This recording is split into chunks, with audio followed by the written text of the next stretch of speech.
السلام علیکم. اسلام اور الحاد سیریز میں خوش آمدید. سلسلہ گفتگو کی آج تیسری نشست کا آغاز کرتے ہیں. بہت شکریہ قام صاحب کے وقت کا. قام صاحب، انسان کے علم کی ابتدا وجودی حقائق کے ادراک سے ہوتی ہے. یہ ادراک علم کیسے بنتا ہے؟ آپ نے فرمایا تھا کہ 7 نکات ہیں جس میں ہم اس سادہ پروسیس کو جو روزانہ ہم کر رہے ہوتے ہیں ہم اندر جا کے سمجھنے کی کوشش کریں گے. کچھ نکات زیر بحث آیت میں چاہتا ہوں سلسلہ گفتگو کو وہیں سے جوڑیں، ربط کلام کو بھی واضح کریں اور آگے بتائیے کہ وہ کیا پروسیس ہے جس سے انسان کا علم یقین میں بدل جاتا ہے. میں نے عرض کیا تھا کہ یہ 7 نکات ہیں. ان میں سے پہلا نقطہ ہم نے سمجھ لیا تھا. دوسرے نقطے کی وضاحت میں نے لکھا ہے ہمارے نفس کا یہ اذعان، یعنی یہ جو ایک خاص طرح کا سرٹیٹیوڈ ہمیں حاصل ہوتا ہے یا ہم اعتماد کے ساتھ کہتے ہیں کہ یہ چیز اسی طرح ہے. ہمارے نفس کا یہ اذعان کہ ایک خارجی عالم موجود ہے، یعنی ایک ایکسٹرنل ورلڈ ہمارے گرد و پیش میں پائی جاتی ہے. در حقیقت ہمارے نفس کا یہ اذعان در حقیقت اس کے اس اذعان پر مبنی ہے کہ وہ خارج سے الگ ہے. اچھا، یعنی میں جب کسی چیز کے بارے میں یہ کہوں گا کہ یہ خارجی عالم ہے تو یہ اذعان میرے اندر اس کے بغیر پیدا نہیں ہو سکتا کہ میں اپنے آپ کو اس سے الگ سمجھ رہا ہوں. ٹھیک، یہ بالکل ایک بدیہی حقیقت واضح ہے. ہاں. اس کے معنی یہ ہے کہ نفس عالم و معلوم کو، یعنی عالم کون ہے؟ جاننے والا. میں خارجی عالم کا علم حاصل کرتا ہوں یا اس کا علم رکھتا ہوں تو میں عالم ہوں، اور خارجی عالم معلوم ہے. ٹھیک، اس کے معنی یہ ہے کہ نفس عالم و معلوم کو، یعنی اس کو جو محسوس کرتا ہے، ایک وہ ہستی ہے جو محسوس خود پرسیو کر رہی ہے. ٹھیک، یعنی اس کو جو محسوس کرتا ہے اور جسے محسوس کیا جاتا ہے الگ الگ پہچانتا ہے. کہ اسی بات کی پھر اطلاق کی وضاحت کی ہے. ہمارے نفس کا یہ اذعان کہ ایک خارجی عالم موجود ہے، در حقیقت اس کے اس اذعان پر مبنی ہے کہ وہ خارج سے الگ ہے. ٹھیک، وہ چونکہ اپنے آپ کو خارج سے الگ سمجھتا ہے، اس وجہ سے اس پر بنا کر کے وہ یہ اذعان بھی اپنے اندر پیدا کر لیتا ہے کہ ایک خارجی عالم باہر ہے. ٹھیک، اس کے معنی یہ ہے کہ نفس عالم و معلوم کو، یعنی اس کو جو محسوس کرتا ہے اور جسے محسوس کیا جاتا ہے الگ الگ پہچانتا ہے. یعنی میں اپنی ذات کو اور اس میز کو، اپنی ذات کو اور آپ کو، اپنی ذات کو اور اس کمرے کو، اپنی ذات کو اور اس عالم کو الگ الگ پہچانتا ہوں. یہ ایک قطعی حقیقت ہے. اس لیے اب یہ استدلال کیا ہے، یہ ایک قطعی حقیقت ہے اس لیے کہ ایسا نہ ہوتا تو وہ محسوس کو اپنے ساتھ متحد ٹھہراتا. یعنی اس صورت میں تو وہ الگ کر کے اس کو دیکھ ہی نہ سکتا. ٹھیک، اپنے آپ کو اور خارجی عالم کو وہ یونیفائڈ سمجھتا، متحد ٹھہراتا، اور اپنے اندر کبھی یہ اذعان پیدا نہ کر سکتا کہ محسوس، یعنی جو چیزیں پرسیوڈ ہیں، کہ محسوس اس کی ذات سے الگ ایک خارجی وجود ہے. یعنی وہ کبھی یہ یقین اپنے اندر پیدا ہی نہیں کر سکتا تھا کہ محسوس، یعنی جس چیز کو وہ سامنے دیکھ رہا ہے، جس چیز کو پرسیو کر رہا ہے، جو اس کے احساس میں منتقل ہو رہی ہے، وہ اس کی ذات سے الگ ایک خارجی وجود ہے، یعنی ایک ایکسٹرنل ایگزسٹنٹ ہے. یہ کبھی وہ اپنے اندر یقین پیدا ہی نہیں کر سکتا تھا، کیونکہ وہ اپنے آپ کو الگ سمجھتا ہے اور خارجی عالم کو الگ سمجھتا ہے. اس الگ سمجھنے نے وہ یقین اور وہ اذعان پیدا کر دیا ہے. نفس کا یہ علم، یعنی نفس کا یہ جاننا، وہ یہ جانتا ہے. پہلے اس جاننے کو ہم نے بیان کر دیا. نفس کا یہ علم اثر سے مؤثر پر اس کے استدلال سے متفرع نہیں ہے. یعنی یہ اس طرح نہیں ہوا کہ پہلے یہ عالم یا میری ذات وہ اثر اور مؤثر کے تعلق کو دریافت کرتے ہیں. ٹھیک، اور پھر اس سے یہ چیز ایمینیٹ ہو جاتی ہے. یعنی یہ اس سے نکل پڑتی ہے. اس طرح نہیں ہوا. اچھا، نفس کا یہ علم اثر سے مؤثر پر اس کے استدلال سے متفرع نہیں ہے، بلکہ اس کے شرائط و مقدمات میں سے ہے. یہ اصل میں ریکویزٹ ہے. یعنی یہ موجود ہوگا. اپنے آپ کو خارج سے الگ سمجھنا، اپنی ذات کا الگ سے محسوس کرنا، خارجی عالم کو الگ سے محسوس کرنا، یہ دونوں ایک دوسرے کے فرق و امتیاز کے ساتھ موجود ہوں گے یہ گویا مقدمات کی طرح پہلے موجود ہوں گے، ریکویزٹ کی طرح پہلے موجود ہوں گے، تو اس سے وہ نتیجہ نکلے گا، اس سے وہ علم پیدا ہوگا۔ نفس کا یہ علم اثر سے مؤثر پر اس کے استدلال سے متفرع نہیں ہے، بلکہ اس کے شرائط و مقدمات میں سے ہے۔ چنانچہ نفس جس طرح اپنی ذات میں اور عالم خارجی میں فرق کرتا ہے، یعنی میں ہوں اور میرے باہر ایک دنیا موجود ہے، نفس جس طرح اپنی ذات میں اور عالم خارجی میں فرق کرتا ہے، بالکل اسی طرح اپنی ذات اور ان اثرات میں بھی فرق کرتا ہے جو اس کے داخلی محسوسات کی حیثیت سے اس پر وارد ہوتے ہیں۔ کوئی مثال؟ یعنی ایک طرف یہ باہر کی دنیا ہے، میں اس باہر کی دنیا کو اپنے آپ سے الگ مانتا ہوں، الگ سمجھتا ہوں، الگ محسوس کرتا ہوں۔ اسی طرح سے میرے اندر بھی کچھ احساسات پیدا ہوتے ہیں، جیسے غم، جیسے درد، جیسے تکلیف، جیسے غصہ، یہ سب احساسات اندر بھی پیدا ہوتے ہیں۔ میں ان کو بھی اپنی ذات سے الگ ایک حیثیت میں مانتا بھی ہوں اور سمجھتا بھی ہوں۔ یعنی جس طرح یہاں فرق و امتیاز پیدا کرتا ہوں، بالکل اسی طرح اندر بھی فرق و امتیاز پیدا کرتا ہوں۔ یعنی میری ذات ہے جس کو غصہ آ رہا ہے، میری ذات ہے جو درد محسوس کر رہی ہے، میری ذات ہے جو غم میں مبتلا ہے۔ تو اس کا مطلب یہ ہے کہ میں غم کو ایک الگ حیثیت سے اور اپنے آپ کو ایک الگ حیثیت سے سمجھتا بھی ہوں اور مانتا بھی ہوں۔ تو یہ داخلی محسوسات ہیں جو میرے اندر پیدا ہوتے ہیں۔ چنانچہ نفس جس طرح اپنی ذات میں اور عالم خارجی میں فرق کرتا ہے، بالکل اسی طرح اپنی ذات اور ان اثرات میں بھی فرق کرتا ہے جو اس کے داخلی محسوسات کی حیثیت سے اس پر وارد ہوتے ہیں۔ ایک میرا احساس وہ ہے جو میں اس میز کو چھوتا ہوں اور مجھ پر وارد ہوتا ہے، یہ باہر سے آنے والا احساس ہے۔ ایک احساس وہ ہے جہاں مجھے درد محسوس ہوتا ہے اور میں اپنے باطن میں اس کا احساس دیکھتا ہوں۔ تو یہ دونوں چیزیں بالکل الگ الگ میرے ہاں موجود ہیں۔ یہ فرق و امتیاز، یعنی خارجی عالم سے اپنا فرق، داخلی محسوسات سے اپنا فرق، ذات میں اور داخلی محسوسات میں فرق، ذات میں اور خارجی عالم میں فرق۔ یہ فرق و امتیاز اگر غور کیجئے تو اس کے لیے صرف اس لیے ممکن ہوا ہے کہ وہ حامل و محمول اور ذات اور اس کے عوارض کو الگ الگ دیکھ سکتا ہے۔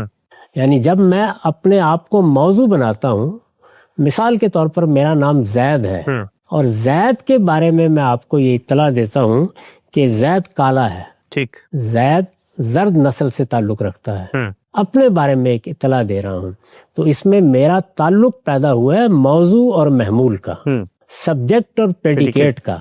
اس تعلق میں سبجیکٹ کو پریڈیکیٹ سے الگ جانتا ہوں، یعنی اس کے بغیر میں یہ جملہ بول نہیں سکتا۔ یہ در حقیقت میرے اس فرق و امتیاز کا بیان ہے اگر اس کی حقیقت میں اتر کے دیکھیں۔ یہ فرق و امتیاز اگر غور کیجئے تو اس کے لیے صرف اس لیے ممکن ہوا ہے کہ وہ حامل و محمول اور ذات اور اس کے عوارض یعنی وہ چیزیں جو ہم پر وارد ہوتی ہیں لیکن وہ ہماری ذات کا لازمی حصہ نہیں ہوتی، یعنی وہ ایسینشل پراپرٹیز نہیں ہے، وہ ایکسیڈنٹل پراپرٹیز ہیں۔ جیسے مثال کے طور پر یہ میز ہے، میز کا رنگ یہ ہے، میز کی صورت یہ ہے، میز اس وقت کہاں پڑی ہوئی ہے، یہ عوارض ہے۔ یہ سب کی سب چیزیں عارضی طور پر لاحق ہوئی ہیں، یہ اس کے لازمی وجود کا حصہ نہیں ہے۔ یعنی اس طرح نہیں ہے کہ اگر اس کا رنگ تبدیل ہو جائے تو میز نہیں رہے گا، اگر اس کی صورت میں تبدیلی آ جائے۔ میز کی دسیوں صورتیں ہیں، یعنی وہ کھانے کی میز ہوتی ہے، وہ پڑھنے کی میز ہوتی ہے، وہ بیٹھنے کی میز ہوتی ہے، وہ کافی ٹیبل ہوتی ہے جو ہم اپنے ڈرائنگ روم میں کبھی رکھ لیتے ہیں۔ یہ جتنی چیزیں ہیں وہ سب کی سب اپنی صورت بدل رہی ہیں، اپنا رنگ بدل رہی ہیں، اس لیے کہ یہ عوارض ہیں، اور ان عوارض میں اور میز کی ذات میں بھی میں فرق جانتا ہوں۔ صرف اس لیے ممکن ہوا ہے کہ وہ حامل و محمول اور ذات اور اس کے عوارض کو الگ الگ دیکھ سکتا ہے، یعنی میں ان میں بھی فرق و امتیاز کو متعین طور پر الگ الگ دیکھتا ہوں۔ نفس نے یہ چیز، یہ فرق و امتیاز کوئی معمولی چیز نہیں ہے، نفس نے یہ چیز فکر و تدبر اور ترتیب مقدمات سے حاصل نہیں کی، یعنی بچپن سے لے کے اب تک یہ فرق و امتیاز میرے باطنی الہام سے مجھ پر وارد ہو چکا ہے۔ میں کبھی بھی اس کے لیے کوئی منطقی ترتیب قائم کر کے یہ نتیجہ نہیں نکالتا۔ میز میں اور اس کے رنگ میں فرق ہے، یہ چیز مجھے سکھائی نہیں گئی، یعنی اس طرح نہیں سکھائی گئی کہ یہ چند مقدمات ہیں، یہ صغرا ہے، یہ کبرا ہے، اس کو ترتیب دیں تو اس سے یہ نتیجہ نکلتا ہے۔ یہ چیز میرے اندر موجود ہے۔ نفس نے یہ چیز فکر و تدبر اور ترتیب مقدمات سے حاصل نہیں کی، بلکہ فاطر فطرت کی طرف سے اس پر الہام کی گئی۔ اس سے پہلے ہم نے مقدمے میں عرض کیا تھا کہ یہ الہامات ہیں، یہ اسی معنی میں لفظ الہام استعمال ہوا ہے، یعنی یہ ایک باطنی ریویلیشن ہے جو مجھے یہ فرق و امتیاز دے چکا ہے، میں اب اس کا صرف اظہار کرتا ہوں۔ اسے یعنی اس فرق و امتیاز کو، اسے خارجی عالم پر ہمارے یقین سے بھی زیادہ راسخ اور اس پر مقدم سمجھنا چاہیے۔ یہ ریکویزٹ ہے اس کا، یہ اگر میرے اندر موجود نہ ہو تو آگے کوئی ترتیب قائم ہی نہیں ہو سکتی، علم وجود پذیر ہی نہیں ہو سکتا۔ اسے خارجی عالم پر ہمارے یقین سے بھی زیادہ راسخ اور اس پر مقدم سمجھنا چاہیے، اس لیے کہ یہی وہ اصل ہے جس پر خارج سے متعلق ہمارا یقین مبنی ہے۔ یعنی خارج میں جو چیزیں ہم دیکھ رہے ہیں یا خارجی عالم پورا کا پورا دیکھ رہے ہیں، اس پر ہمارے یقین کی بنیاد کیا ہے؟ یہ فرق و امتیاز کی صلاحیت جو ہمارے اندر ودیت کرتی ہے۔ بالکل ٹھیک، واضح ہے۔ یہ دوسرا نقطہ تھا۔ اس کے بعد اب تیسرے نقطے کو دیکھیے۔ یعنی یہ در حقیقت ہمارا وہ تجربہ ہے جس کو روزمرہ کا تجربہ کہنا چاہیے، صرف اس کی وضاحت کی جا رہی ہے کہ چیزوں کے بارے میں ہمارے علم کی بنیاد کیسے پڑتی ہے، اس میں جو یقین ہمیں حاصل ہے اس کی بنیاد کیا ہے؟ کیا وہ کسی استدلال نے یقین پیدا کیا ہے یا ہم اپنے باطن میں اس یقین کو لے کر پیدا ہوئے ہیں، بالکل اسی طرح جس طرح اپنے حواس لے کر پیدا ہوئے ہیں۔ تیسرا نقطہ، اس الہام میں یہ چیز بھی داخل ہے، یہ اسی کا ایک دوسرا پہلو ہے۔ اس الہام میں یہ چیز بھی داخل ہے کہ ذات کے بغیر صفات کا کوئی تصور نہیں۔ یعنی ہم جتنی بھی صفات کا تصور کرتے ہیں، اگر غور کر کے دیکھیں تو وہ الگ سے کہیں ہمارے مشاہدے میں نہیں آتی، وہ کسی ذات کی صفات بن کے مشاہدے میں آتی۔ بالکل ٹھیک۔ اس الہام میں یہ چیز بھی داخل ہے کہ ذات کے بغیر صفات کا کوئی تصور نہیں ہے۔ چنانچہ نفس جس طرح اس بات کا یقین رکھتا ہے کہ وہ ایک ذات ہے، اپنے باطن میں جھانک کر دیکھ لیجئے، آپ اس یقین سے مالا مال ہیں کہ آپ ایک شخصیت ہے، ایک ذات ہے۔ چنانچہ نفس جس طرح اس بات کا یقین رکھتا ہے کہ وہ ایک ذات ہے جو صفات کی حامل ہو سکتی ہے، یعنی میں آپ کی ذات کو الگ سے جانتا ہوں اور اپنی ذات کو بھی، اور یہ کہ میں عالم ہو سکتا ہوں، میں نہیں ہو سکتا، میں جاہل ہو سکتا ہوں، میں نہیں ہو سکتا۔ یعنی یہ دیکھیے نا، صفات کو میں الگ سے دیکھ رہا ہوں، الگ سے ان کو سمجھ بھی رہا ہوں، وہ میری ذات کے ساتھ متعلق ہو کر مجھ پر واضح ہوتی ہیں، اور جب میری ذات کے ساتھ متعلق ہو کر مجھ پر واضح ہوتی ہیں تو میں اپنی ذات کا یقین رکھتا ہوں اور اس کے بارے میں یہ بھی یقین رکھتا ہوں کہ یہ صفات کی حامل ہو سکتی ہے۔ اسی طرح اس بات کا بھی یقین رکھتا ہے کہ اس کی صفات ہیں جو اسی ذات سے قائم ہے۔ یعنی ایک تو یہ کہ میں یہ یقین رکھتا ہوں کہ میں ایک ذات ہوں جس میں یہ اور یہ صفت ہو سکتی ہے، اور دوسرے یہ کہ یہ جو اس وقت صفات میرے اندر موجود ہیں یہ کہیں الگ نہیں پڑی ہوئی، یہ میری ذات کے ساتھ قائم ہے۔ یعنی اگر میں عالم ہوں تو میری ذات کے ساتھ میرا یہ عالم ہونا ہے، اگر میں جاہل ہوں تو یہ میری ذات سے متعلق ایک صفت ہے جس کو میں اسی طرح محسوس بھی کرتا ہوں اور اسی فرق و امتیاز کے ساتھ جانتا بھی۔ یہ تیسرا نقطہ تھا۔ یہ ایک لحاظ سے کہیے تو دوسرے نقطے ہی کی ایک فرع تھی۔ اس کے بعد اب چوتھے نقطے کو دیکھیے، پھر یہی نہیں، یعنی یہ تو تھا فرق و امتیاز، خارج میں جو کچھ ہے اسے الگ سمجھنا، اپنی ذات کو الگ سمجھنا، صفات کو الگ سمجھنا، اور صفات اور ذات کے اس تعلق کو سمجھنا جو اس تیسرے نقطے میں بیان ہوا ہے۔ پھر یہی نہیں، وہ کسی چیز کی طرف مائل ہوتا ہے اور کسی سے گریز کرتا ہے۔ یعنی مجھے پھول نظر آیا تو میں اس کی طرف لپکتا ہوں کہ میں اس کی خوشبو سونگھوں، اس سے حظ اٹھاؤں، اور بعض اوقات اس کو توڑ کر ہاتھ میں پکڑ لیتا ہوں۔ پھر یہی نہیں، وہ کسی چیز کی طرف مائل ہوتا ہے اور کسی سے گریز کرتا ہے، یعنی کسی کو اوائڈ کر رہا ہوتا ہے اور کسی کی طرف لپک رہا ہوتا ہے۔ پھر یہی نہیں، وہ کسی چیز کی طرف مائل ہوتا ہے اور کسی سے گریز کرتا ہے۔ اگر غور کریں تو ہم سارا دن یہی کر رہے ہوتے ہیں، یعنی کہیں اپنے میلان کا اظہار، کہیں اپنے گریز کا اظہار۔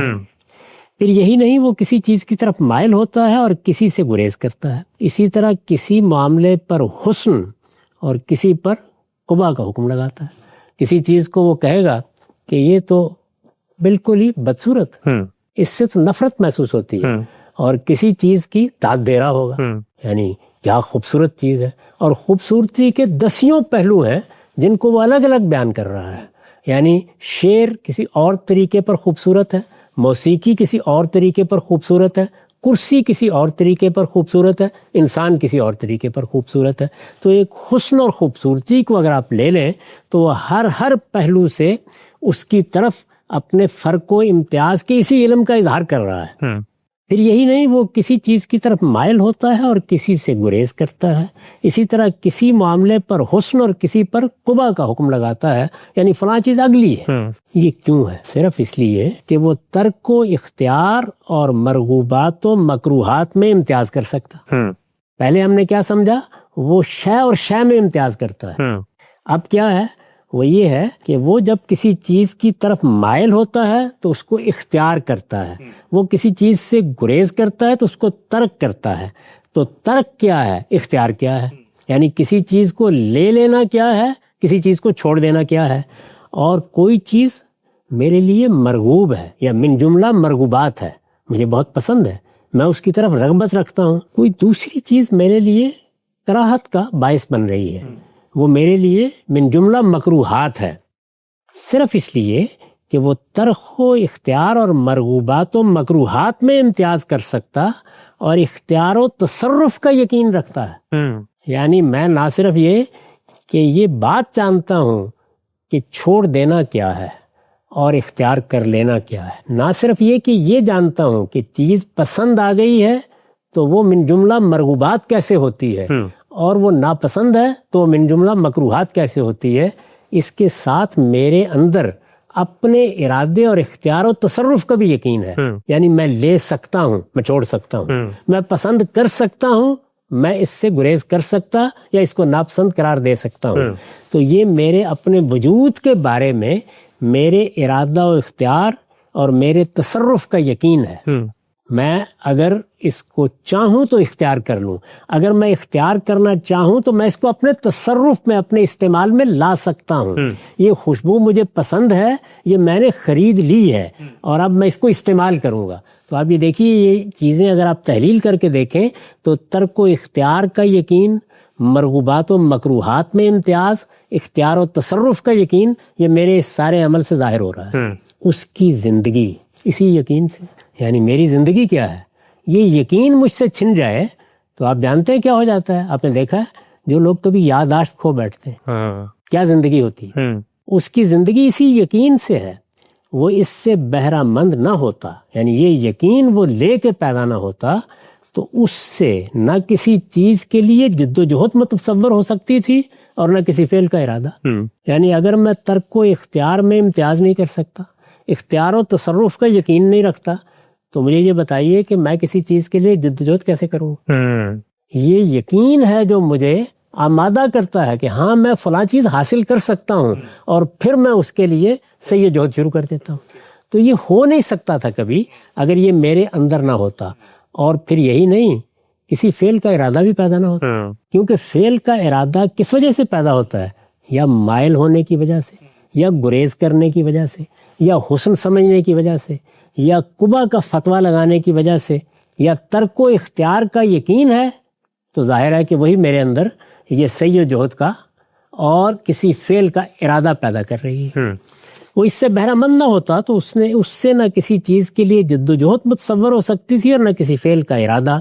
یہ حقیقت ہے کہ جس طرح علم و ادراک کے معاملے میں اس کا یقین الہامی ہے، اس سے پیچھے ہم اس کی وضاحت کر چکے ہیں، جس طرح علم و ادراک کے معاملے میں اس کا یقین الہامی ہے، اسی طرح اختیار و ارادہ، فعل و تصرف، لذت و علم اور نفرت و محبت کے معاملے میں بھی الہام کیا. یہی میری زندگی ہے. میں اختیار کا استعمال کر رہا ہوں. میں آج صبح اٹھ کے نماز کے لیے جانے کا ارادہ کر رہا ہوں. میں فلاں چیز کو اپنے مطابق ڈھالنے کا ارادہ کر رہا ہوں. میں فلاں چیز کو استعمال کرنے کا ارادہ کر رہا ہوں. یہ مجھے لذت مل رہی ہے. یہ میرے لیے بڑی درد کی چیز بن گئی ہے. میں اس چیز سے نفرت کرتا ہوں, اس سے محبت کرتا ہوں. یہ سب کچھ بھی میرے اندر اسی طرح الہام ہے جس طرح اپنی ذات کا علم الہام ہے, ذات اور صفات کا تعلق الہام کیا گیا ہے, اور خارجی عالم اور میرے درمیان جو خط امتیاز ہے وہ الہام کیا گیا ہے. تو یہ فرق, یہ امتیاز اور یہ سب چیزیں در حقیقت ان الہامات کی وجہ سے ہیں جو میرے اندر میرے وجود کے ساتھ, میری خلقت کے ساتھ ڈال دیے گئے. ٹھیک, نقطہ بالکل واضح ہو گیا. انسان کے علم کو موجود دو ہی چیزیں, نفس اور مادہ, اور پھر یہ دونوں چیزیں شے اور اس میں قوت کے ظہور کی صورت میں سامنے آتی ہیں. انسان اپنے حواس سے ان تک رسائی حاصل کرتا ہے, ظاہری حواس مادے تک اور باطنی حواس نفس تک. ان سے جو علم حاصل ہوتا ہے وہ وجودی حقائق پر مبنی ہوتا ہے. کیوں وجودی حقائق پر مبنی ہوتا ہے, انسان کے اندر وہ کیا الہامات ہیں, غامدی صاحب اس کی تفصیل بیان کر رہے ہیں. مزید چند نقطے ہیں وہ سامنے آئیں گے, اور پھر اس کے بعد ان تمام چیزوں کو سامنے رکھ کر ہم ایک وجودی حقیقت کو لیں گے اور یہ سمجھنے کی کوشش کریں گے کہ یہ 7 چیزیں کیسے اثر انداز ہوتی ہیں اس ادراک کو علم بنانے پر. وقت یہاں پہ ختم ہوتا ہے, دوبارہ حاضر خدمت ہوں گے. اب تک آپ کا بہت شکریہ.